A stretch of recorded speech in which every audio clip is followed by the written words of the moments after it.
ಇನ್ನು ಮುನಿರತ್ನ ವಿರುದ್ಧದ ಪ್ರಕರಣವೇ ಈಗ ಕಾಂಗ್ರೆಸ್ಗೆ ಒಂದು ರೀತಿ ಬ್ರಹ್ಮಾಸ್ತ್ರವಾಗಿ ಸಿಕ್ಕಿದೆ. ಯಾಕಂದ್ರೆ ಇದುವರೆಗೂ ಕೂಡ ಬಿಜೆಪಿ ಮುಡಾಸ್ತ್ರ ಮತ್ತೆ ವಾಲ್ಮೀಕಿ ಹಗರಣ ಏನಿತ್ತಲ್ಲ, ವಾಲ್ಮೀಕಿ ನಿಗಮದಲ್ಲಿ ಆಗಿರುವಂತಹ ಒಂದು ಹಗರಣ, ಅದನ್ನ ಅಸ್ತ್ರವಾಗಿ ಬಳಸಿತ್ತು ಬಿಜೆಪಿ. ಈಗ ಅದಕ್ಕೆ ಪ್ರತಿಯಾಗಿ ಕಾಂಗ್ರೆಸ್ ಮುನಿರತ್ನ ಅಸ್ತ್ರವನ್ನ ಪ್ರಯೋಗ ಮಾಡ್ತಾ ಇದೆ. ಬಿಜೆಪಿ ವಿರುದ್ಧ ದಲಿತಾಸ್ತ್ರ ಮತ್ತು ಒಕ್ಕಲಿಗ ಅಸ್ತ್ರ ಪ್ರಯೋಗಕ್ಕೆ ಮುಂದಾಗಿರುವಂತಹ ಕಾಂಗ್ರೆಸ್ ಪ್ರಕರಣವನ್ನ ತೀವ್ರ ಸ್ವರೂಪಕ್ಕೆ ಕೊಂಡೊಯ್ಯೋದಕ್ಕೆ ಪ್ಲಾನ್ ಮಾಡ್ಕೊಂಡಿದ್ದಾರೆ ಕಾಂಗ್ರೆಸ್ನವರು. ಸೊ ಮುನಿರತ್ನ ವಿರುದ್ಧ ಸಿಎಂಗೆ ದೂರು ಸಲ್ಲಿಸೋದಕ್ಕೆ ನಿರ್ಧಾರ ಮಾಡಿದ್ದಾರೆ.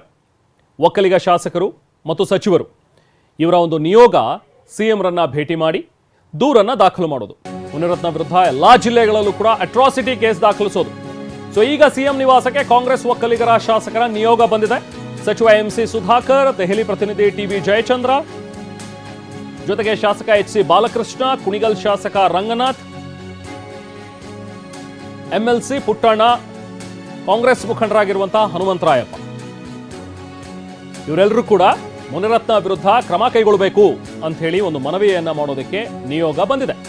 ಸಿಎಂ ನಿವಾಸಕ್ಕೆ ಬಂದಿರುವಂತಹ ನಿಯೋಗ ಒಟ್ಟಿನಲ್ಲಿ ಒಂದು ಕಡೆಯಿಂದ ಒಕ್ಕಲಿಗರನ್ನ ಒಗ್ಗೂಡಿಸಿ ಶಾಸಕರಿಂದ ದೂರು ಕೊಡಿಸೋದ್ರ ಬಗ್ಗೆ ಒಂದು ಒತ್ತಡ ಹೇರಿಸೋದು, ಜೊತೆಗೆ ಎಲ್ಲಾ ಜಿಲ್ಲೆಗಳಲ್ಲೂ ಕೂಡ ಅಟ್ರಾಸಿಟಿ ಕೇಸ್ ದಾಖಲಿಸೋದು, ಇದು ಕಾಂಗ್ರೆಸ್ನ ಒಂದು ಪ್ಲಾನ್. ಮತ್ತಷ್ಟು ಡೀಟೇಲ್ಸ್ ಪಡೆಯೋಣ ನಾವು ಪ್ರತಿನಿಧಿ ಪ್ರಸನ್ನ ಅವರಿಂದ. ಪ್ರಸನ್ನ, ಈಗ ಕಾಂಗ್ರೆಸ್ ಒಟ್ಟಿನಲ್ಲಿ ಈ ವಾಲ್ಮೀಕಿ ಹಗರಣದ ಒಂದು ಅಸ್ತ್ರವನ್ನ ಏನು ಬಿಜೆಪಿ ಹುಡಿತು, ಅದಕ್ಕೆ ಪ್ರತ್ಯಾಸ್ತ್ರವಾಗಿ ಕೌಂಟರ್ ಆಗಿ ಈಗ ಮುನಿರತ್ನ ಪ್ರಕರಣವನ್ನ ಬಳಸ್ಕೊಳ್ತಾ ಇರುವಂತದ್ದು ಸ್ಪಷ್ಟ ಅನ್ಸುತ್ತೆ ಇದನ್ನ ನೋಡ್ತಾ ಹೋದ್ರೆ. ಪ್ರಸನ್ನ, ರೆಹಮಾನ್, ವಿರೋಧ ಪಕ್ಷ ಬಿಜೆಪಿ ಹಲವಾರು ಅಂಶಗಳನ್ನ ಮುಂದಿಟ್ಕೊಂಡು ದಲಿತ ವಿರೋಧಿ ಕಾಂಗ್ರೆಸ್ ಅನ್ನುವಂತಹ ಹಣೆಪಟ್ಟಿಯನ್ನ ಕಟ್ಟೋದಕ್ಕೆ ಮತ್ತು ಆ ರೀತಿಯ ಹೋರಾಟವನ್ನ ಮಾಡೋದಕ್ಕೆ ಮುಂದಾಗಿತ್ತು.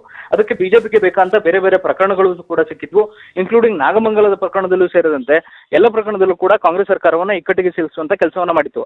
ಆದ್ರೆ ಇದೀಗ ಬಿಜೆಪಿ ವಿರುದ್ಧ ಮತ್ತೊಂದು ಅಸ್ತ್ರವನ್ನ ಈಗ ಕಾಂಗ್ರೆಸ್ ಪ್ರಯೋಗಿಸ್ತಾ ಇದೆ.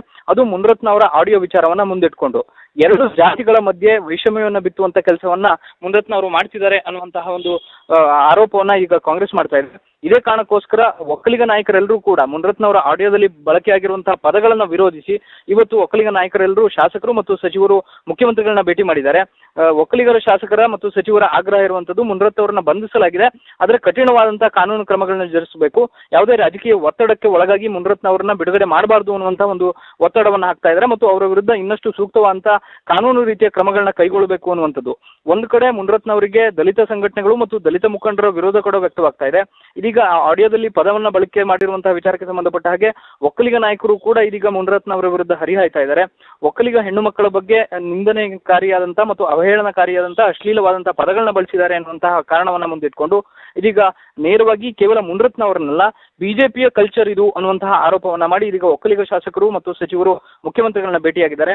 ಇದರಲ್ಲಿ ಕಾಂಗ್ರೆಸ್ ಮುಖಂಡರಾಗಿರುವಂತಹ ಹನುಮಂತರಾಯಪ್ಪನವರು ಕೂಡ ಮುಖ್ಯಮಂತ್ರಿಗಳ ಭೇಟಿಯಾಗಿರುವಂತಹ ಶಾಸಕರ ನಿಯೋಗದಲ್ಲಿ ಸೇರಿದ್ದಾರೆ. ಚೆಲುವರಾಜು, ಗುತ್ತಿಗೆದಾರರಿಗೆ ನ್ಯಾಯ ಸಿಗಬೇಕು ಅಂದ್ರೆ ಅದು ಮುನಿರತ್ನ ಅವರ ವಿರುದ್ಧ ಕಠಿಣವಾದಂತಹ ಕ್ರಮ ಜರುಗಿಸಬೇಕು, ರಾಜ್ಯ ಸರ್ಕಾರ ಯಾವುದೇ ರೀತಿಯ ಒತ್ತಡಕ್ಕೆ ಮಣಿಬಾರದು ಅನ್ನುವಂತಹ ಆಗ್ರಹವನ್ನ ಮಾಡಲಾಗ್ತಾ ಇದೆ. Rehman, thank you Prasanna.